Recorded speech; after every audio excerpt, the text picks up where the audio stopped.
আসসালামু আলাইকুম friends, মিলিস cooking কর্নারে আপনাদের সবাইকে স্বাগতম জানাচ্ছি দুটি ভিন্ন পদের লাচ্ছি রেসিপি দেখার জন্য। গরমকালে খুবই জনপ্রিয় একটি ড্রিঙ্কস হলো লাচ্ছি।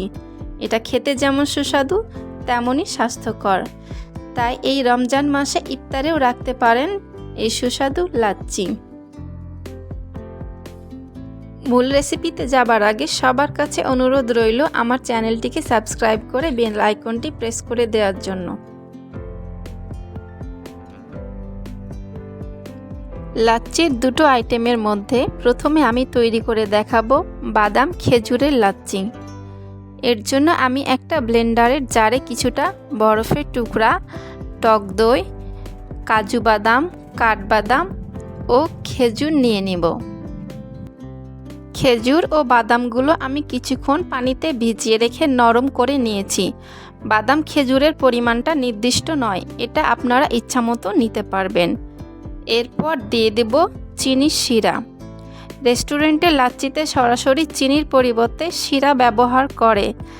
চিনির পরিবর্তে শিরা দিলে টেস্টটাও খুব সুন্দর আসে। যেহেতু খেজুর ও বাদামে মিষ্টি আছে, তাই আমি চিনির শিরাটা পরিমাণে কম দিয়েছি। এরপর দিয়ে দেব ফ্রিজে ঠান্ডা করে রাখা দুধটা আমি জাল করে পরে ঠান্ডা করে নিয়েছি। এবার সবশেষে দিয়ে দিলাম ঠান্ডা পানি। এখন ব্লেন্ডারের জারের ঢাকনাটা লাগিয়ে উপকরণগুলো 2 থেকে 3 মিনিট ব্লেন্ড করে নিব।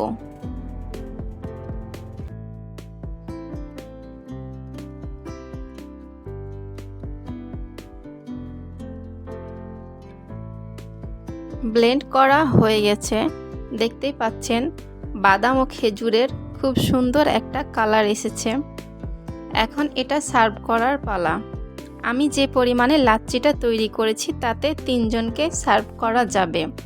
উপাদানগুলোর পরিমাণ আপনারা ডেসক্রিপশন বক্স থেকে দেখে নিতে পারেন।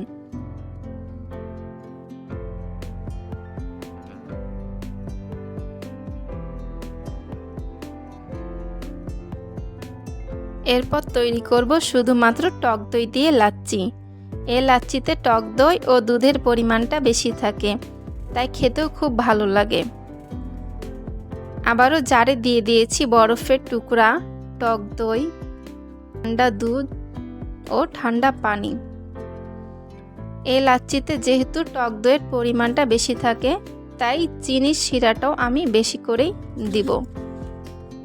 চিনির শিরা তৈরির জন্য আমি একটা পাত্রে 1/2 কাপ চিনি আর 1/2 কাপ পানি নিয়ে চুলায় জাল দিয়ে ঘন করে নিয়েছি। আর এই পরিমাণটা দুটি লাচ্ছি তৈরিতে ব্যবহার করেছি। আগের রেসিপিটির মতোই সবগুলো উপাদান 1 থেকে 2 মিনিট ব্লেন্ড করেই হয়ে গেল দুধ ও টক দইয়ের অসম্ভব মজার লাচ্ছি। আপনারা চাইলে কলা বা অন্য যে কোনো ফল দিয়েও এই লাচ্ছি তৈরি করে খেতে পারেন। লাচ্ছি আসলে ঠান্ডা ঠান্ডায় খেতে খুব ভালো লাগে, তাই আমি এখানে আইস কিউব দিয়ে নিয়েছি। আপনারা আপনাদের পছন্দ মতো আইস কিউব কম বা বেশি করে দিতে পারেন। এই গরমে অবশ্যই বাসায় তৈরি করবেন ঠান্ডা ঠান্ডা টক দইয়ের লাচ্ছি। আর খেতে কেমন হয়েছে সেটিও আমাকে কমেন্ট বক্সে জানাতে ভুলবেন না। আশা করছি আজকের এই রেসিপিটি আপনাদের খুব ভালো লেগেছে। ভালো লেগে থাকলে ভিডিওটিতে একটি লাইক দিয়ে ফ্যামিলি ও ফ্রেন্ডসদের সাথে শেয়ার করতে ভুলবেন না। আর আমার চ্যানেলটিকে সাবস্ক্রাইব করে আমাকে অবশ্যই সাপোর্ট করবেন।